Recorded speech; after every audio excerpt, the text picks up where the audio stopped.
During the Great Depression, the stock market fell 89% as banks were collapsing.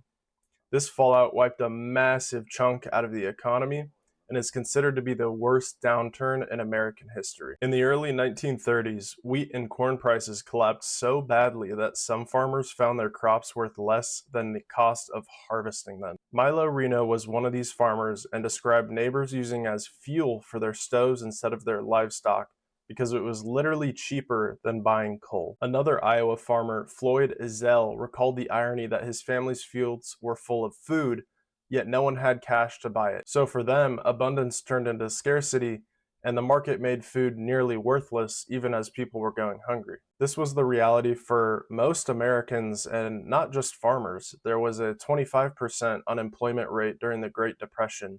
1 in 4 people were out of a job, so a lot less money was moving around in the economy. Their savings were wiped out as banks and stocks were collapsing. Their money was vanishing into thin air. And being one of the darkest financial times in American history, many people ask whether it could have gone worse or everything could have gone to zero. And real quick, let me just preface on this video. This is not an attempt to sell you on stocks or something. This is more of a historical analysis of the stock market and where we are now versus the 20s and 30s during the Great Depression. But if you like these kinds of videos, a quick like and a sub goes a long way. A huge reason why the markets in the 1930s could not rebound quickly was the monetary system that we were using at the time. And there's one thing that the government did not have access to at this point in history like we do now: infinite money. I have directed Secretary Connally to suspend temporarily the convertibility of the dollar into gold or other reserve assets. Your dollar will be worth just as much tomorrow as it is today. This suspension was anything but temporary and instead issued a new era of inflation and outrageous spending that we still see to this day. This seemingly minor economic policy has had more ramifications to the global system of business than anything before or after, in my opinion. This switch to fiat is what allowed every following market crash to rebound much faster than the Great Depression. We now have the potential for infinite money. The government and Fed now reserve the right to inject capital into markets and bail out entire industries when needed. They buy up treasuries, debt, and they slash interest rates.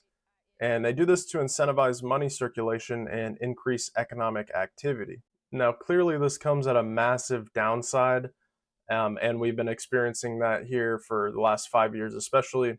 It's called inflation. The trillions in stimulus allowed our economy to rebound rapidly, but at what cost? Despite this safety net, though, investors often fear a total market crash, and you'll see this quite often asking the question, could stocks go to zero? But what really drives this anxiety? Quite frankly, it's always been a popular formula to try to predict the end times, and if you're right, you get a movie made about you. You want to bet against the housing market. Why? Those bonds only fail if millions of Americans don't pay their mortgages. That's never happened in history. But if you're wrong, you still get the attention of people scared of losing money. So it's kind of a win-win situation no matter what. There's an entire industry of doomer bait telling you that stocks are going to crash tomorrow. Most of them are probably shorting the market, hoping you fall for their tricks anyways. But if you listened to everyone's advice for the last few decades on the stock market going down, you'd have missed out on record profits. And this isn't to say that bad things can't happen to the market. They happen all the time. The market will crash, it has crashed, and will continue to crash in the future. But zero is just not a feasible number. It's not physically possible until everybody dies. Additionally, survivorship bias ensures that the broad market will never reach zero, because when one company fails, they just replace it in the fund with a new one. But let's look at the kind of trend line of economic downturns and the data that we have here. It's kind of interesting. Starting with the Great Depression, you have the highest fall at 90%, and it took around 25 years to fully recover back to normal. The next largest would have been the 2000 dot-com bubble, where the NASDAQ lost nearly 80% of its value. And then, of course, something a lot closer to many of us would have been the 2008 financial crisis. The S&P lost around 60% of its value during that time. Something a lot fresher on our mind would have been the 2020 COVID crash, where the S&P 500 plunged 34% in March and then rebounded just a couple months later and then set new highs very quickly. We have huge dips every so often, but the upside since the birth of the market has dwarfed the dips. So some structural reasons that the S&P continues to live on is that it's not a static basket of companies. It's market cap weighted and constantly rebalanced. So when a company fails or goes bankrupt, it just gets removed. This means that an index fund can't go to zero as long as the market still exists, and it will still exist if humans are still alive.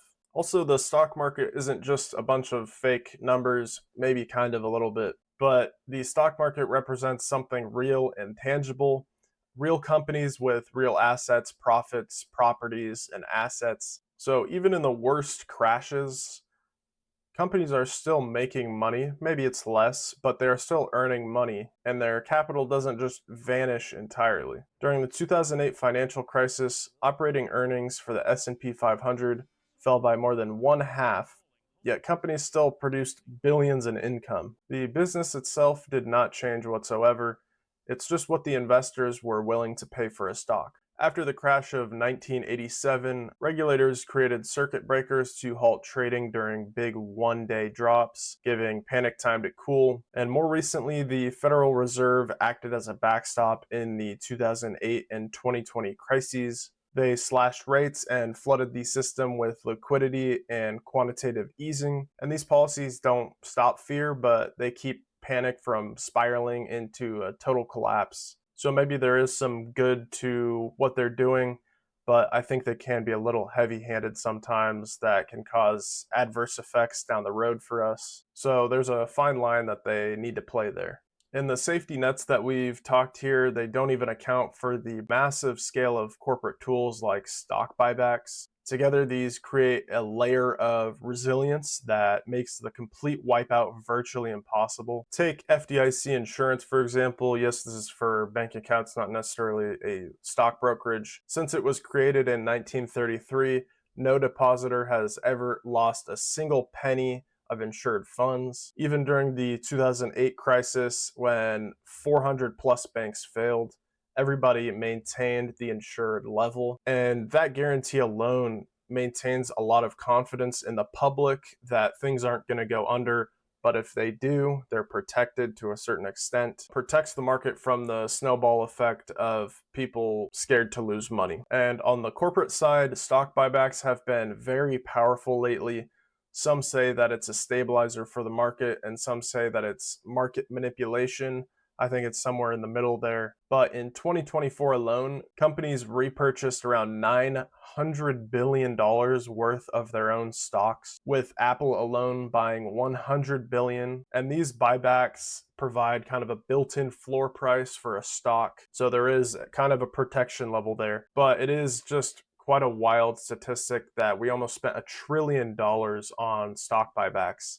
That kind of makes sense. The stock market is constantly going up, and they can just fuel this increase as long as they want with their own capital. So when you put this all together, government guarantees, central bank liquidity, corporations acting as a backstop for their own stocks, the idea that the market can go to zero is genuinely not feasible.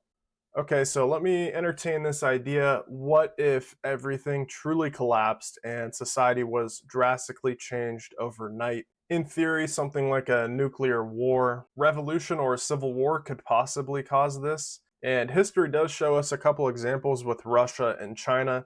They had civil wars where their markets collapsed, and that's likely because they were transitioning to communism, where the same kind of markets just don't exist. These are rare exceptions, with an entire regime collapsing and the inherent structure of that country flipping on its head. Even world wars didn't destroy US markets, though. We actually rose around 50% during World War II. So systemic risks like bubbles, banking, debt, stuff like that, war, that does cause dips, but annihilation is just so rare it's not even worth entertaining. At this point, global leaders and institutions intervene long before we reach the point of annihilation. The US economy is just too large and too intertwined with the global system to vanish overnight. We've survived up until this point, so there's no reason to believe that we're not going to continue to survive for at least our lifetimes, hopefully. If the markets did go to zero, there's a lot more to worry about than the money that you lost, because that would mean that something really terrible is going on. So don't even worry. Anyways, this was a little different than the normal job market oriented videos that I typically make. But if you liked it, show me some love. If you hated it, show me some hate. Take care.